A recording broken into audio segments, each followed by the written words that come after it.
Hi, எல்லாருக்கும் வணக்கம். இன்னைக்கு நம்ம இருக்கக்கூடிய டே 3, டே 1 ஓட வீடியோ, டே 2 ஓட வீடியோ லிங்க் எல்லாமே நான் கீழ டிஸ்கிரிப்ஷன்ல கொடுத்திருக்கேன். ஃபர்ஸ்ட் அந்த ரெண்டு வீடியோ பாத்துருங்க. பார்த்துட்டு அதுக்கு அப்புறம் இதுக்குள்ள வாங்க. அப்பதான் இது உங்களுக்கு புரியும். இப்போ நம்ம டே 2ல என்ன பார்த்திருந்தோம் அப்படினா வந்து +9 ஆட் பண்றதும் +8 ஆட் பண்றதையும் பத்தி பார்த்திருந்தோம். இன்னைக்கு நம்ம பார்க்க போறது +7 வந்தா எப்படி ஆட் பண்றதுன்றத பார்க்க போறோம். இப்போ +7 எப்படி நீங்க ஆட் பண்ணனும் அப்படினா இப்போ ஒரு சம் உங்களுக்கு கொடுக்கிறேன். +4 +7 +2 இதான் அதோட கான்செப்ட். இப்போ இந்த இடத்துல ஃபர்ஸ்ட் நமக்கு +4 சொல்லியிருக்காங்க. அப்போ நான் என்ன பண்ணுறேன், 4 வந்து ஆட் பண்ணிடுறேன். அடுத்து +7 சொல்கிறாங்க. +7 அப்படிங்கும்போது எனக்கு இந்த இடத்துல பீட்ஸ் இல்லை. அப்போ எங்கிட்ட இருக்க ஒரே பீட்ஸ் வந்து பார்த்தீங்கன்னா மேலே இருக்கக்கூடிய 5 மட்டும் தான் எங்கிட்ட இருக்குது. அப்போ என்னால் 5 வரைக்கும் தான் ஆட் பண்ண முடியும். அப்போ எனக்கு இங்கே சொல்கிறது +7 அவங்க சொல்கிறாங்க. அப்போ 7ங்கும் போது நான் என்ன பண்ணலாம், 10 ஆட் பண்ணிவிட்டு எவ்வளோ எக்ஸ்ட்ரா ஆட் பண்ணியிருக்கோம், 3 எக்ஸ்ட்ரா ஆட் பண்ணியிருக்கோம். அதை இங்கே மைனஸ் பண்ணிக்கிறேன். அதாவது +7 - 3. ஓகே, அடுத்து +2. இதோட ஆன்சர் பாருங்க 13. இவ்வளோதான். இப்போ இதை 0 பண்ணிக்கலாம். அடுத்து செகண்டாக ஒரு சம் பார்ப்போம். +5 ஆட் பண்ணியாச்சு. அடுத்து +3 ஆட் பண்ணியாச்சு. இப்போ +7 சொல்கிறாங்க. +7 அப்படிங்கும்போது எங்கிட்ட இந்த இடத்துல பீட்ஸ் இல்லை. அப்போ இந்த இடத்துல தான் நம்ம அந்த ஃபார்முலா யூஸ் பண்ணணும். என்ன ஃபார்முலா யூஸ் பண்ணணும், +10 - 3. இப்போ இதோட ஆன்சர் பாருங்க 15. இப்போ இதை 0 பண்ணிடலாம். அடுத்து இன்னொரு ஃபார்முலா பார்ப்போம். +6 சொல்கிறாங்க. அப்போ +6 அப்படின்றப்ப +5 +1 6 ஆட் பண்ணியாச்சு. அடுத்து +3யும் ஆட் பண்ணியாச்சு. இப்போ +7 சொல்கிறாங்க. 7க்கு நம்மக்கிட்ட இந்த இடத்துல பீட்ஸ் இல்லை. அப்போ ஆக்சுவல் எப்போ என்ன பண்ணுவோம், +10 - 3.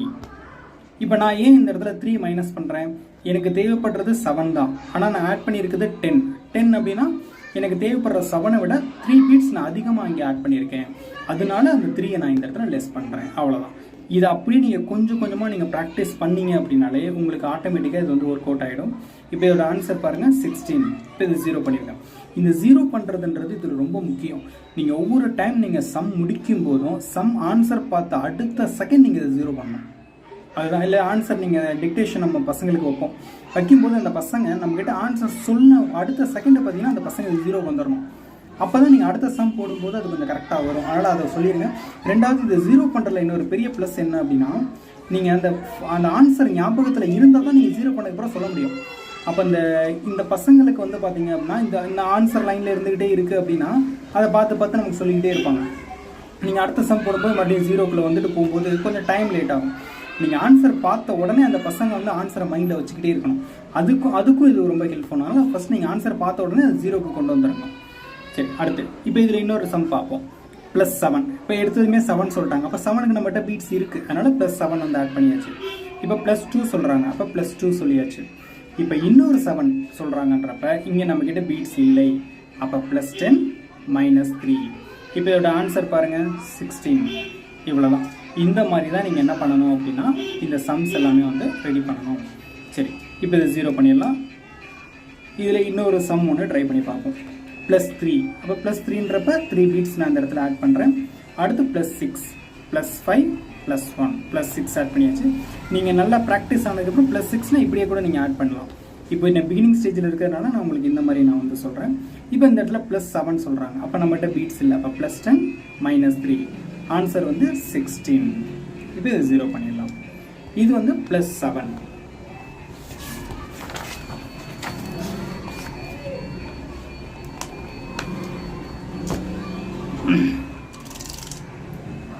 நெக்ஸ்ட் வந்து +6 வந்து வர மாதிரி இருந்தது அப்படின்னா அதுக்கு ஒரு சம் ஒன்று பார்த்துடலாம்.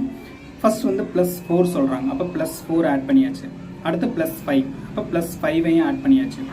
அடுத்து +6 சொல்கிறாங்க. இப்போ இந்த இடத்துல +6 என்னால் கொண்டு வர முடியாது. அப்போ இந்த இடத்துல நான் என்ன பண்ணலாம், +10 கொண்டு வந்துட்டு -4 கொடுத்துடலாம். ஏன் நான் -4 கொடுக்குறேன், எனக்கு தேவைப்படுறது 6 தான். ஆனால் நான் எவ்வளோ எக்ஸ்ட்ரா ஆட் பண்ணியிருக்கேன், 4 பீட்ஸ் அதிகமாக போட்டு 10 ஆட் பண்ணிட்டேன். அப்போ அந்த எக்ஸ்ட்ரா இருக்க 4ஐ இங்கே நான் லெஸ் பண்ணிக்கிறேன். ஓகே, இப்போ இதோட ஆன்சர் பாருங்கள் 15. அவ்வளோதான். இதுதாங்க கான்செப்ட். இதே மாதிரி ஒவ்வொரு ஃபார்முலாஸும் நீங்கள் வந்து ட்ரை பண்ணலாம். இதில் இன்னொரு சம் ஒன்று சொல்லி கொடுத்துட்றேன். +5 +4. இப்போ +6 சொல்கிறாங்க. +6 இங்கே ஆட் பண்ண முடியாது. அப்போ +10 - 4. நீங்கள் ப்ராக்டிஸ் பண்ண தான் அந்த ஃப்ளோ வந்து உங்களுக்கு வரும். இப்போ இந்த இடத்துல வந்து +5 சொல்கிறாங்க, +4 சொல்கிறாங்க, +6னா +10 - 4. இந்த ஸ்பீடு உங்களுக்கு வரணும். இதுதான் அதோட அந்த ஃபிங்கரிங்கில் ரொம்ப முக்கியமான ஒரு விஷயம். ஏன்னா சம்ஸ் வந்து நம்ம பசங்களுக்கு டிக்டேஷன் வச்சுக்கிட்டே இருக்கும். அது எப்படி இருக்குன்னா நம்ம கேப்பே கொடுக்க மாட்டோம். டக்குன்னு நமக்கு சொல்லி முட்டிக்கிற செகண்ட் அந்த பசங்க நமக்கு ஆன்சர் கொடுக்கணும்.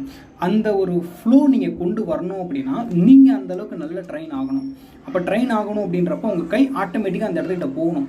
அப்போ அதுக்கு வந்து நீங்கள் நிறைய இதில் ப்ராக்டிஸ் பண்ணிக்கிட்டே இருக்கணும். செஞ்ச சமயம் ட்ரை பண்ணுங்கள், நீங்களாக சம்ஸ் போட்டு ட்ரை பண்ணுங்கள்.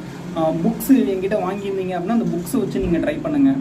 இதெல்லாம் வச்சு ட்ரை பண்ணும்போது தான் உங்களுக்கு என்ன கிடைக்கும்னா அந்த ஒரு ஃப்ளோ வந்து உங்களுக்கு கிடைக்கும். ஃபஸ்ட்டு ஒவ்வொரு ஃபார்முலாவும் ரொம்ப சிம்பிளாக தான் இருக்கும்.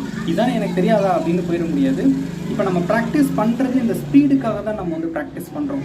இது நீங்கள் ப்ராக்டிஸ் பண்ண உங்களை அறியாமல் இது உங்களுக்கு செட் ஆகிடும். இந்த ஸ்பீடு ஃப்ளோ உங்களுக்கு வந்தால் தான் மைண்ட் கால்குலேஷன் வரும்போது உங்களுக்கு அது ஈஸியாக இருக்கும். இல்லாட்டி அந்த இடத்துல நீங்கள் தந்துடுவீங்க. அதனால் இப்போயே என்ன பண்ணுங்கள் அப்படின்னா அந்த புக்ஸில் இருக்க சம்ஸ் எல்லாத்தையும் ப்ராக்டிஸ் பண்ணுங்கள். 1க்கு 2 டைம் நல்லா ப்ராக்டிஸ் பண்ணுங்கள். டைம் எடுத்து ப்ராக்டிஸ் பண்ணுங்கள். நீங்கள் இதில் எல்லாமே ரொம்ப ஈஸியாக தான் இருக்கும். ரொம்ப டிஃபிகல்ட்டான சம்ஸ் எல்லாம் உங்களுக்கு வராது. இந்த மாதிரி தான் +10 -4 இந்த மாதிரி தான் சிம்பிள் கான்செப்ட்ஸாக தான் இருக்கும். இது எல்லாத்தையும் ப்ராக்டிஸ் பண்ணுங்கள். உங்களுக்கு எதுவும் டவுட்ஸ் இருந்தது, வீடியோவில் சொல்லித்தரது எதுவும் எனக்கு புரியல, கிளியராக இல்லை அப்படின்னா கமெண்ட் பண்ணுங்கள். நான் அது உங்களுக்கு ஆன்சர் வந்து நான் பண்ணுறேன். ட்ரை பண்ணுங்கள். All the best. நெக்ஸ்ட் வீடியோவில் மீட் பண்ணுவோம். தேங்க்யூ.